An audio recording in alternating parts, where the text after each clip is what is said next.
Gusto niyo bang maglakbay?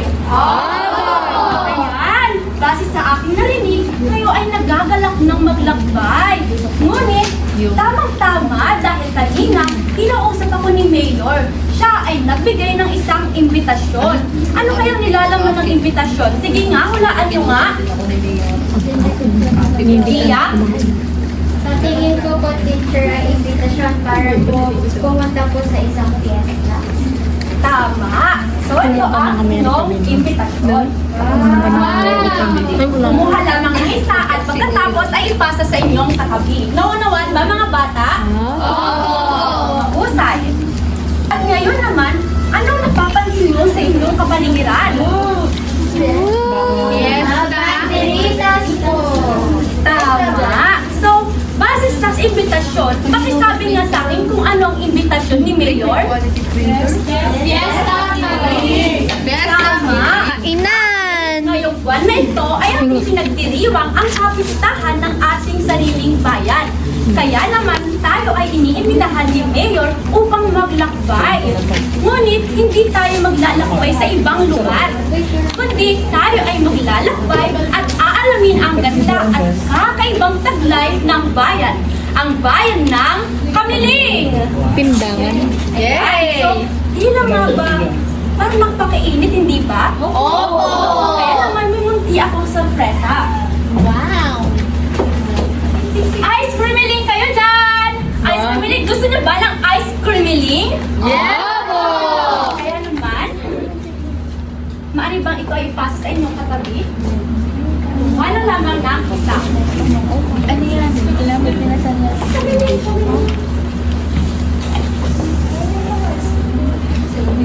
Sa ating paglalakbay, meron tayong isang kaibigan na makakasama. Siya ay si Kang Hiling. Kilala niyo ba siya? Hindi po. Ayan, si Kamiling ay isang kakaibang mapa na kung saan siya ay sasama sa atin upang ituro o gagabay sa atin sa ating destinasyon.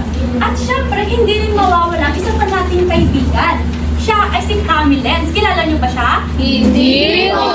Si Camilens ay isang mahiwagang kamera na siyang kukuha ng larawan habang tayo ay naglalakbay sa bayan ng Kamiling. Handa na ba kayo mga bata? Ay, maaari bang pumikit kayo ng 3 segundo para tayo ay makapagsimula na? 1, 2, 3, go! Sumano kayo to'y Kamiling o sa Ingles, welcome to Kamiling. Ang Kamiling ay isa sa pinakamatandang lungsod or bayan sa lungsod ng Perla. Pinaniniwalaan noong 18th century, ito ay pinaniniwalaan na ito ay bahagi ng Paniki o sa kasalukuyan ay isang maunlad na bayan ng Tarlac. Sa kabilang banda naman ay may isang paniniwala na ang Kamiling rin ay isang bahagi ng Bayambang na sa kasalukuyan ay isang bahagi ng Pangasinan. Sa tingin niyo ba, saan kaya kabilang ang Kamiling? Sa Paniki ba o sa Bayambang? Gitna. At tara alamin natin. Nang dumating ang Espanyol sa ating bayan, dito napatunayan na ang Kamiling ay bahagi ng Paniki. Ang lungsod ay ang bayan ng Tarlac.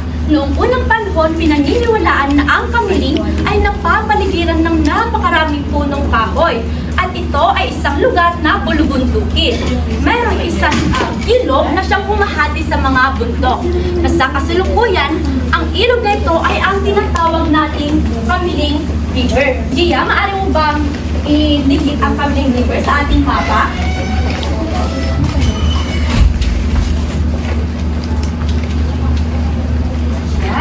So paniniwala na noong panahon ay namuhay o nangunang namuhay ang mga Aita sa bayan ng Kamiling.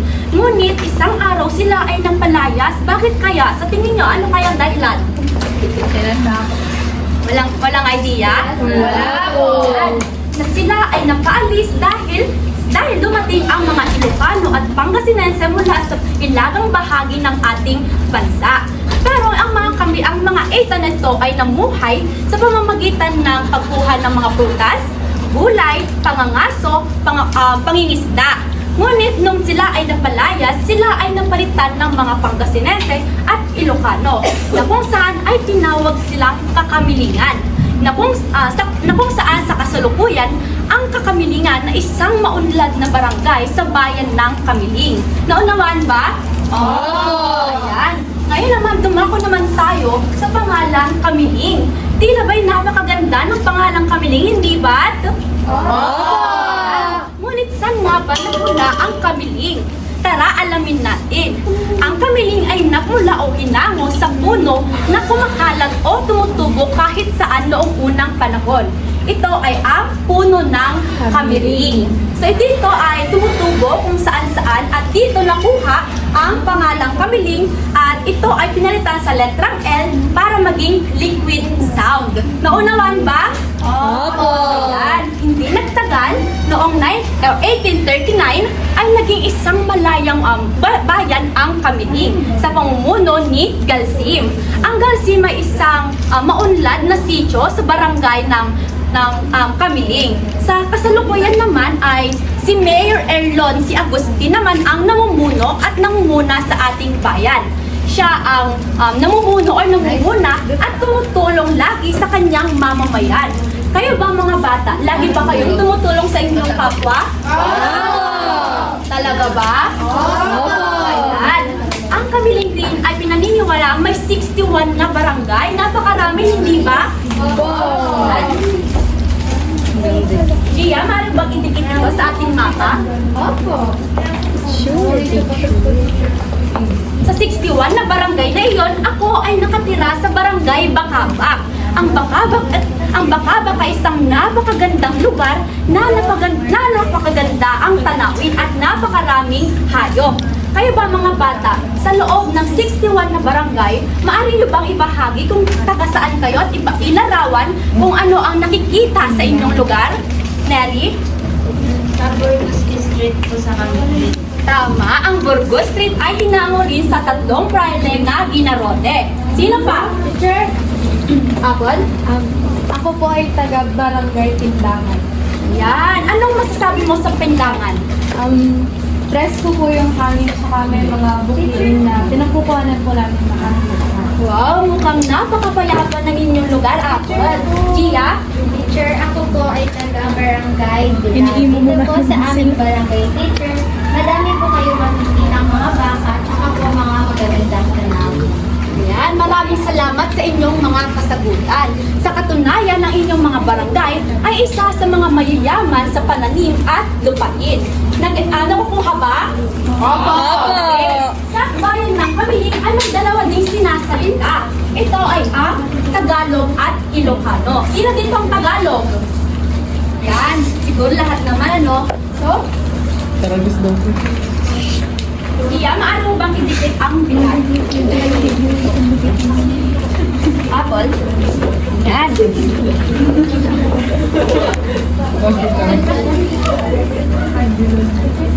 Ang dalawa. Ang Kamiling ay binubuo ng mga Tagalog at Ilocano. Ngunit hindi nagtagal dahil sa pakikipagkalakalan at paglilipat ng mga tao, tayo ay napaparami dahil sa kanilang, syempre sa pag-aasawa nila, ganyan. So meron na tayong iba't ibang laki tulad ng Kapampangan at Pangasinense. Sino gusto magdikit? Me!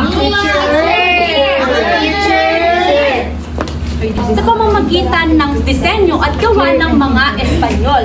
Talagang makasaysayan, hindi ba? Opo! Ayan. Ito rin ay tinatawag na nagligtas sa mga Pilipino dahil ito ay nagsilbing tuluyan at sandalan ng mga Pilipino noong kasagsagan ng gera ng mga Pilipino at Hapon.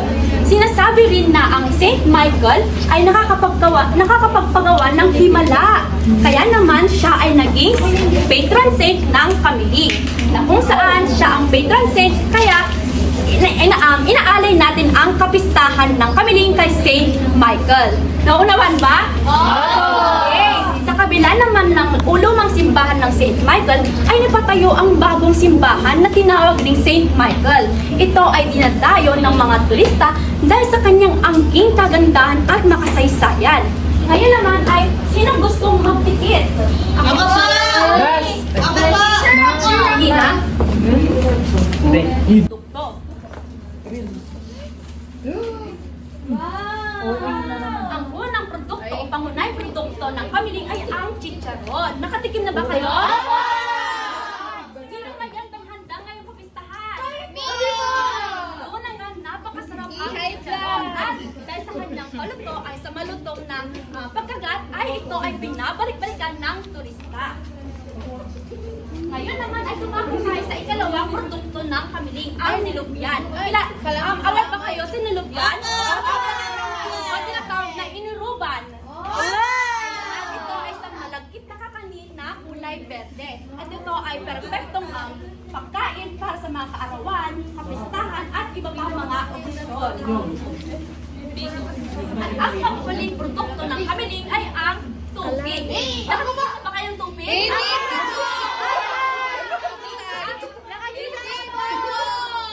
Mga bata manahimik. Tamang-tama dahil ngayong araw ay matitikman ninyo ang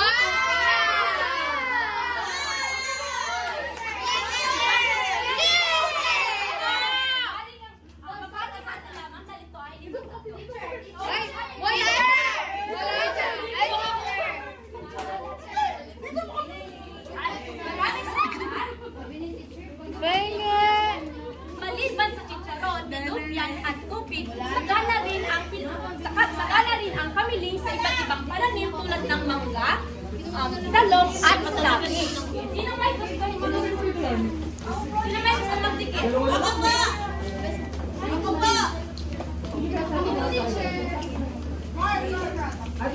Joyce!